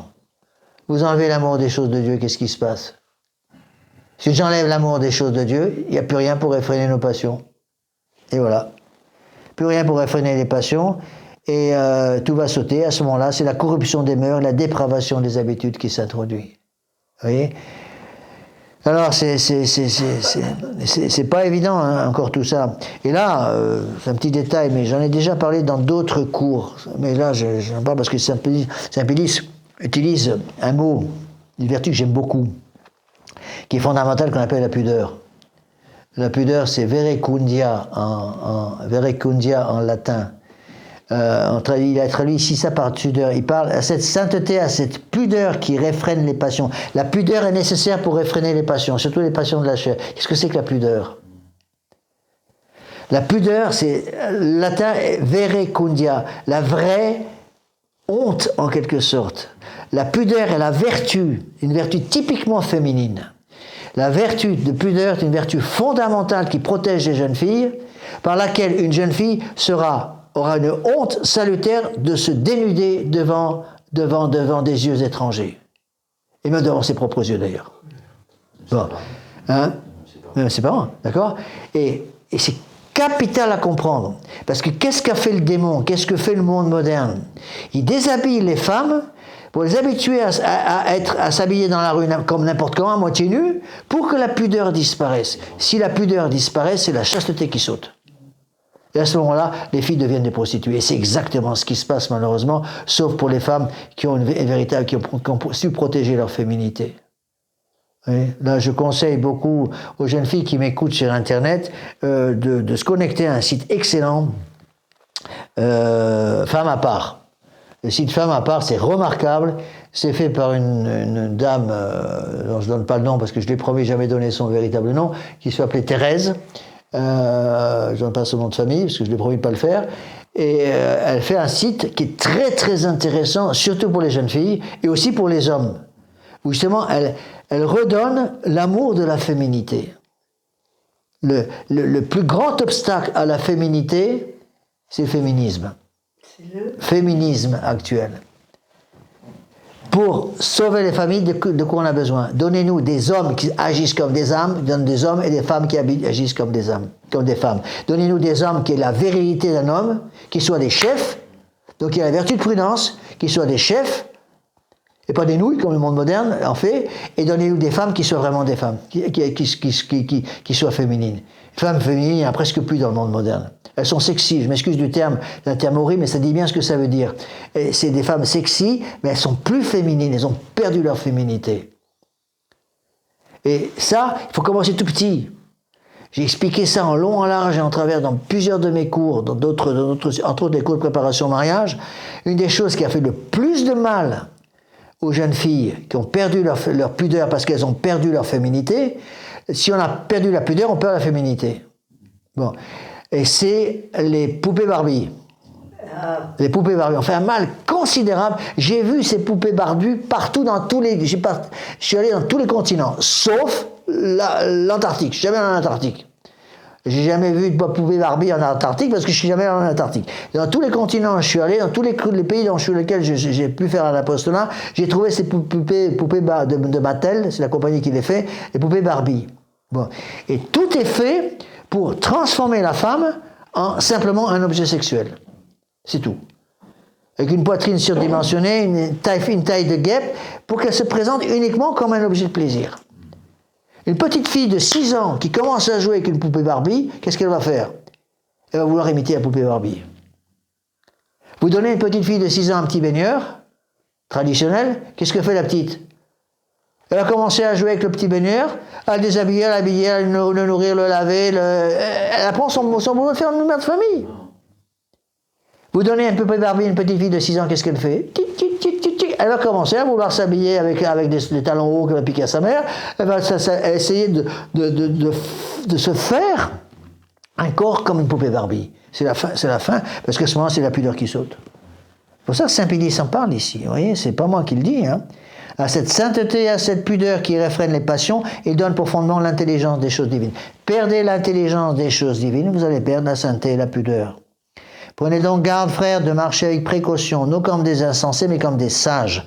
Ne devenez pas des imprévoyants, mais des hommes qui comprennent la volonté de Dieu. Et c'est avec grande raison, c'est texte splendide de Saint Pédis, car la volonté de l'homme garde à peine un reste de cet amour de l'honnête et du juste que Dieu son Créateur avait mis en lui et qu'il entraînait en quelque sorte vers le bien, non pas apparent mais réel. Dépravé par la corruption du péché originel et ne connaissant plus pour ainsi dire Dieu son Créateur, elle dirige toutes ses intentions vers l'amour de la vanité et la recherche du mensonge. Rappelez-vous, une des causes du modernisme après Saint Pédis, l'amour de la curiosité, l'amour des nouveautés, c'est exactement ça dont il parle ici. Cette volonté égarée et aveuglée par les mauvaises passions, toujours les mêmes choses. Hein. Les mauvaises passions, la disparition de la sainteté et de la pudeur qui entraîne la dépravation des habitudes, la corruption des mœurs. Je reprends le texte de Saint Pédis ici. Cette volonté égarée et aveuglée par les mauvaises passions a donc besoin d'un guide qui lui montre le chemin pour la faire rentrer dans les sentiers de la justice qu'elle a eu le tort d'abandonner. Ce guide, nous n'avons pas à le chercher au dehors, il nous est donné par la nature. C'est notre intelligence. S'il lui manque la vraie lumière, c'est-à-dire la connaissance des choses divines, ce sera l'aveugle, l'histoire de l'aveugle conduisant un aveugle, tous deux tombent dans la fosse. Il revient sur son sujet, la connaissance des choses divines, parce que l'ignorance des mystères de la foi empêche de savoir et de croire les choses que nous avons besoin de connaître pour être admis au nombre des élus. Le saint roi David, louant Dieu d'avoir mis la lumière de la vérité dans l'intelligence humaine, disait « La lumière de votre face, ô Seigneur, est empreinte sur nous. » Et l'effet de cette communication de la lumière, il l'indique en ajoutant « Vous m'avez mis la joie dans mon cœur. » Cette joie qui, dilatant notre cœur, nous fait courir dans la voie des divins préceptes. Vous voyez ? Et c'est terrible parce que beaucoup de jeunes hommes qui ont le désir de la pureté, de garder la pureté, nous disent, vous savez, on n'y arrive plus. On n'y arrive plus dans le monde moderne, c'est impossible. Mais vous savez, moi je suis dans une fac, je ne sais pas combien de jeunes m'ont dit ça, je suis dans une faculté, je suis au milieu d'une bande de prostituées. Et les jeunes filles qu'elles fréquentent aussi sont... Ouais, elles sont tous comme ça. Elles sont toutes comme ça. Vous savez, je fais quoi? Comment voulez-vous que j'ai pas de tentation contre la pureté à longueur de journée avec l'habillement de ces filles? Elles sont habillées comme des prostituées toutes. Et leur comportement aussi, qui les tente. Et moi, j'ai déjà raconté cette histoire, mais je la raconte là parce que j'y repense. Quand j'étais à Lille, prieuré de Lille, il y avait une de nos fidèles, qui était une bonne fille, qui était à l'université de Lille 2 ou Lille 3, je ne sais plus, elle faisait du droit. Et elle me disait, dans la fac de Lille, il y avait plusieurs milliers d'étudiants, elle était l'unique jeune fille en robe. L'unique. Toutes les filles étaient en jean. Et elle m'a dit, tout le monde, tous les musulmans me respectaient.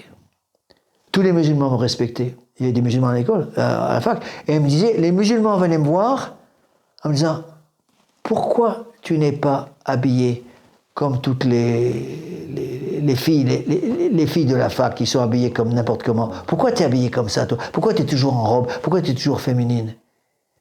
Il a regardé droit dans les yeux, il a dit, parce que je suis catholique pratiquante. Et le musulman s'est dit, je m'en doutais. Pour la première fois, il rencontrait une vraie catholique. Le pire, c'est que toutes ces filles qui s'habillent comme les prostituées dans la fac, beaucoup se prétendent encore catholiques. Vous voyez?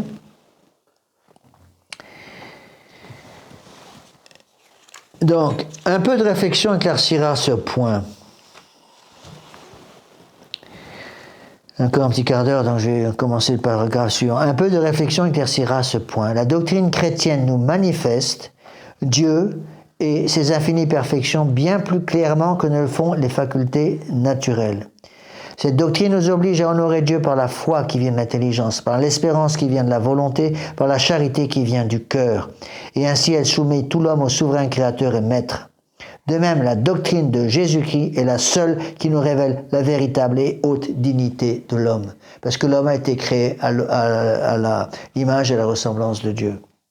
Donc il nous a donné une intelligence, parce que la foi vient de l'intelligence. Il nous a donné la volonté, parce que l'espérance vient de la volonté. Il nous a donné un cœur pour aimer, parce que la charité vient du cœur.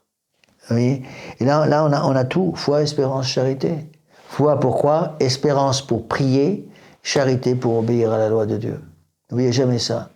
La charité, encore une fois, c'est pas d'aider les pauvres. La charité, c'est d'abord l'amour de Dieu. Et l'amour de Dieu, c'est quoi? C'est l'obéissance à sa loi. C'est pas celui qui dit Seigneur, Seigneur, Seigneur qui entrera dans le royaume des cieux, celui qui écoute la parole de Dieu et qui la met en pratique. Vous pouvez recevoir tous les migrants de la planète, mais si vous vivez un tel péché mortel, ça vous sert à quoi? À rien. À rien. Parce que le jour de votre mort, le bon Dieu ne va pas vous demander si vous avez nourri tous les migrants de la planète. Il va vous demander, êtes-vous en état de grâce? Es-tu en état de grâce? Et si je ne suis pas en état de grâce, parce que je vis dans le péché jusqu'au cou, ça sert à quoi? Je donne souvent cet exemple, quand j'étais à Seattle, à un moment j'étais près de Seattle, aux États-Unis, à la frontière avec le Canada, là, et il y a un pompier qui est mort dans un grand incendie dans la ville de Seattle, en sauvant une vieille dame qui est au dernier étage d'un immeuble en feu, et il est mort dans l'incendie. Je ne sais plus s'il a réussi à sauver la vieille dame, mais lui il est mort dans l'incendie. Dans un cas comme ça, aux États-Unis, c'est un enterrement de chef d'État, littéralement. Hein. Et tous les corps constitués c'est juste le président de la République, le président du pays, ça ne me dérange pas. Hein. Il est mort dans l'exercice de ses fonctions. Et puis les journaux dithyrambiques, ah oui, il est mort dans un acte de charité extraordinaire. Et tous nos fidèles nous disaient, ah, monsieur l'abbé, il est au ciel. Je dis, mais attendez, Comment vous savez qu'il est au ciel? Mais monsieur l'abbé, il a donné sa vie pour sauver cette vieille dame qui était en train de mourir dans les flammes. Mais attendez, mais c'est son boulot. Il est payé pour ça. Il était pompier. C'est comme un soldat. Un soldat, il doit donner sa vie pour sauver son pays. S'il est payé pour ça, c'est son boulot. Lui, c'était son boulot de pompier, de monter sur son échelle et d'essayer de sauver la vieille dame, même au péril de sa vie. Il a fait un acte héroïque, naturel, de charité naturelle. Mais s'il vivait avec la femme de son voisin, ce livre, c'est quoi? Donc il va arriver devant le bon Dieu parce qu'il est mort, donc il est paru devant le bon Dieu, comme tout le monde. Donc quand il est paru devant le bon Dieu, qu'est-ce qu'il va dire au bon Dieu? Je viens de sauver une vieille dame qui était en train de mourir dans la flamme, mon Dieu, n'oubliez pas ça. Et qu'est-ce qu'il va lui dire le bon Dieu? Dis donc, la femme avec laquelle tu vis, là, c'est la tienne? Ah ben non, je l'ai empruntée à quelqu'un, puis j'ai oublié de la lui rendre. Ah bon? Tu vis dans le concubinage? Ben oui, mais j'ai sauvé une vieille dame qui était en train de mourir dans les flammes. Oui, mais tu vivais dans le concubinage? Or, j'ai dit, œuvre de chair ne désirera qu'en mariage seulement. Et ça lui sert à quoi d'avoir sauvé la vieille dame de flammes? Très bien, c'est un acte naturel, mais c'est la charité naturelle. Vous pouvez allonger, additionner, je cherchais le mot, voilà, additionner tous les actes de charité naturelle que vous voulez, ça ne fait pas un acte de charité surnaturelle. Le jour où on meurt, de quoi on a besoin? De la vertu théologale de charité. La vertu théologale de charité, c'est l'habitation en moi de la Sainte Trinité, c'est la grâce sanctifiante, la grâce habituelle. Vous voyez? Et ça, essayez d'expliquer ça aux gens modernes. Quand on explique ça aux prêtres modernes, ils poussent des cris de putois, parce qu'ils veulent pas comprendre ces choses-là. Vous voyez? Donc la doctrine de Jésus-Christ, c'est la doctrine de l'Évangile. Doctrine de Jésus-Christ est la seule qui nous révèle la véritable et haute dignité de l'homme. Donc ce qui fait la dignité de l'homme, c'est quoi? On nous parle tout le temps des droits de l'homme. On oublie que la dignité de l'homme, c'est quoi? La dignité de l'homme, c'est le fait qu'il a été créé à l'image de Dieu. Bon, et à l'image et à la ressemblance de Dieu, si en plus il est catholique et qu'il vit en état de grâce, et en plus la ressemblance, il a l'image de Dieu parce qu'il a une âme. Une substance spirituelle douée d'intelligence et de volonté, capable de connaître Dieu et de le posséder parce qu'elle est immortelle. Donc, la dignité de l'homme, elle vient de la présence de Dieu en nous. Si je perds la grâce sanctifiante par le péché, je perds ma dignité. Laisse-moi, j'ai plus rien à donner au bon Dieu. Voilà ce qu'il faut comprendre. Donc la doctrine de Jésus-Christ est la seule qui nous révèle la véritable et haute dignité de l'homme. Donc en enseignant la doctrine chrétienne, en connaissant la doctrine chrétienne, en apprenant à étudier et à prier pour protéger ma foi, mon espérance et avoir la charité, je sauve ma véritable dignité de l'homme. Car elle nous le présente comme fils du Père qui est aux cieux, fait à son image et destiné à vivre avec lui dans l'éternité bienheureuse. De cette dignité, de sa connaissance, le Christ déduit pour les hommes l'obligation de s'aimer les uns les autres comme des frères, de vivre ici-bas comme ici à des enfants de lumière, non dans les festins, les orgies, non dans la débauche et l'impudicité, non dans les disputes et les rivalités, ça c'est Saint Paul. Il veut aussi que nous jetions dans le sein de Dieu tous nos soucis, parce qu'il a soin de nous. Il nous commande de donner aux pauvres, de faire du bien à ceux qui nous haïssent, de préférer les intérêts éternels de l'âme aux biens passagers de ce monde. C'est un texte splendide. Et sans toucher à tous les détails, n'est-ce pas l'enseignement du Christ qui, à l'homme, aux prétentions orgueilleuses, conseille et prescrit cet abaissement de soi qui conduit à la véritable gloire. Quiconque s'humiliera sera le plus grand dans le royaume des cieux. Rappelez-vous la parabole des pharisiens et des publicains. Le pharisien qui est fier de lui, qui a tout fait, j'ai donné à tout le monde, j'ai donné aux pauvres, j'ai donné la dîme de tout ce que j'ai, il sortit du temple, il n'était pas pardonné. Au contraire, le publicain qui n'osait même pas lever les yeux vers l'autel, qui dit « Pardonnez-moi Seigneur parce que je suis un pauvre pécheur », celui-là est sorti pardonné. La même doctrine. Donc quiconque s'humiliera sera le plus grand dans le royaume des cieux. La même doctrine nous enseigne la prudence de l'esprit, qui nous met en garde contre la prudence de la chair, la justice qui nous fait accorder à chacun son droit, la force qui nous dispose à tout souffrir, le cœur haut pour Dieu et pour l'éternelle béatitude, enfin la tempérance qui nous porte à chérir même la pauvreté pour le royaume de Dieu et à nous glorifier jusque dans la croix sans souci de l'humiliation. Il est donc établi que non seulement notre intelligence emprunte à la doctrine chrétienne la lumière qui lui permet d'acquérir la vérité, mais aussi que notre volonté y puise l'ardeur qui nous élève à Dieu et nous unit à lui par l'exercice de la vertu. Ici, Saint Pédis parle de ces 4 vertus dont je vous ai souvent parlé. J'ai parlé là-dessus il y a 2 dimanches ou le dimanche dernier, je ne me rappelle plus. On appelle les 4 vertus cardinales. Prudence, justice, force, tempérance. Prudence de l'esprit, justice, pour rendre à chacun ce qui lui est dû. La force, pour se battre contre les tentations. Et la tempérance. D'accord? Et pourquoi c'est ça, j'ai déjà expliqué souvent, il ne faut jamais oublier ça. Monseigneur Raphaël nous a donné des cours là-dessus extraordinaires, j'ai jamais oublié. C'est tout saint Thomas d'Aquin là. Hein. La prudence c'est la vertu du chef. La prudence agit sur l'intelligence. Pourquoi? Parce que la prudence est la vertu cardinale qui va lutter contre la blessure de l'ignorance. L'ignorance, c'est au niveau de l'intelligence. Notre intelligence devient... On a une ignorance dans l'intelligence, et donc il faut une vertu spéciale pour remettre l'intelligence en quelque sorte sur le bon chemin, et c'est la vertu de prudence. La justice, c'est contre la malice de la volonté. Contre la malice de la volonté, il faut une vertu spéciale, c'est la vertu de justice, pour rendre à chacun ce qui est dû. Contre la faiblesse, il faut la force. La faiblesse, c'est donc l'intelligence, c'est au niveau de, je veux dire, la prudence au niveau de l'intelligence, pour empêcher l'ignorance. Après, la volonté qui est attaquée par la faiblesse, la malice plutôt, il va falloir la justice. Après, il faut travailler avec la vertu de prudence, justice, la force, qui va travailler contre l'irascible. L'irascible, c'est le pouvoir de notre âme de nous battre contre les obstacles. Dès qu'on veut suivre notre Seigneur Jésus-Christ, le démon s'en mêle. D'accord? Le démon s'en mêle. Et donc, il faut une vertu spéciale, parce que le démon va nous empêcher de suivre notre Seigneur Jésus-Christ. Et il va mettre pour ça la faiblesse. La faiblesse spirituelle pour suivre notre Seigneur Jésus-Christ. On est très courageux pour faire les choses selon la volonté du monde. On est très faible pour suivre la volonté du bon Dieu. Et donc là, il faut une vertu particulière. C'est la vertu de force. Et enfin, la vertu de tempérance qui va travailler sur la concupiscence. La concupiscence, c'est les désirs désordonnés qu'on a tous. Il y a 3 concupiscences, concupiscence des yeux, de la chair et l'orgueil. Donc là, il y a 3 autres vertus qui vont s'imbriquer là-dedans. Les 3 vertus morales, j'ai fait plusieurs sermons sur ce sujet. Contre la concupiscence des yeux, la pauvreté. Contre la concupiscence de la chair, la chasteté. Contre la concupiscence de laquelle c'est qui manque là, l'orgueil, il faut la vertu d'obéissance. Si j'ai l'obéissance, j'ai l'humilité. Si j'ai l'humilité, j'ai le terreau pour faire pousser toutes les vertus. Et donc, je vous conseille beaucoup, pour ceux qui m'écoutent sur Internet, je vais demander à Guillaume,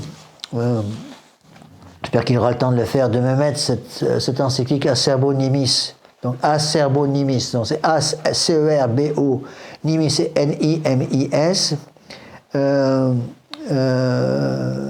Donc c'est la doctrine, l'encyclique sur l'enseignement de la doctrine chrétienne, 15 avril 1905, Saint Pédis. Lisez-la. Sortez-la sur Internet, imprimez-la et lisez-la. Là, j'ai lu que j'ai fait quoi, 2 pages là. Je sais pas, mais s'il vous plaît, me donner le stylo qui est juste à côté de mon bréviaire là. J'ai oublié de le prendre. Juste à côté de mon bréviaire. Il y a un stylo là. Merci, oui, j'en ai besoin. Merci beaucoup. On est combien? On est le 6 aujourd'hui, non? C'est ça, oui. Vous voyez, c'est une encyclique beaucoup plus facile, mais à mon avis, elle est fondamentale. Hein, et ça complète. Je n'avais pas pensé à faire ça. Je suis tombé dessus par hasard. J'ai des tas de trucs sur mon ordinateur. Parfois, je tombe sur des choses que je cherche depuis des années. Je ne trouve pas. Puis un jour, je cherche autre chose et je trouve ce que je cherchais avant que je n'avais pas trouvé. Et après, parce qu'il va continuer dans ce thème, et après, il va donner une liste des choses à faire de la part des curés pour aider les paroissiens à connaître la doctrine chrétienne. Alors là, c'est une merveille. Une merveille. Voilà. Bon, on va arrêter là parce que c'est déjà l'heure. Donc, encore une fois, ne vous découragez pas. Je sais que c'est un petit peu difficile. Beaucoup de gens ont un peu de mal avec ces choses-là. En disant, Monsieur l'abbé, vous en demandez quand même beaucoup. Ben oui, mais qu'est-ce que vous voulez que j'y fasse moi? Je peux pas changer la doctrine de l'Église. Saint Pie X, quand on étudie, on se rend compte à quel point tous les papes disaient la même chose. Quand on comparer ce genre d'encyclique, toute simple, avec le baratin des évêques modernes ou de Bergoglio à Rome. Mais c'est le jour et la nuit. Bergoglio va faire une encyclique sur le réchauffement climatique. Il va faire une encyclique sur sur je sais pas quoi, le réchauffement climatique ou des choses, des bêtises de ce genre. Et il parle même pas des choses les plus importantes. Il va sortir une nouvelle liste des péchés pour pratiquement de prendre sa voiture. Maintenant, c'est bien péché mortel parce que vous allez augmenter la quantité de carbone dans l'atmosphère. Donc, on va où comme ça? Voilà. D'accord? Bon, on va terminer avec une prière. Donc, si Dieu veut, prochain cours, mercredi prochain. Au nom du Père et du Fils et du Saint-Esprit, ainsi soit-il. Je vous salue Marie, pleine de grâce. Le Seigneur est avec vous. Vous êtes bénie entre toutes les femmes. Et Jésus, le fruit de vos entrailles, est béni. Sainte Marie, Mère de Dieu, priez pour nous pauvres pécheurs, maintenant et à l'heure de notre mort, ainsi soit-il. Nos saints anges gardiens, Veillez sur nous. Saint Pie X, Saint Joseph, Saint Thomas d'Aquin. Au nom du Père et du Fils et du Saint-Esprit, ainsi soit-il. Bon, ça va aller, maman? Oui, je le fasse, je peux le faire si vous voulez.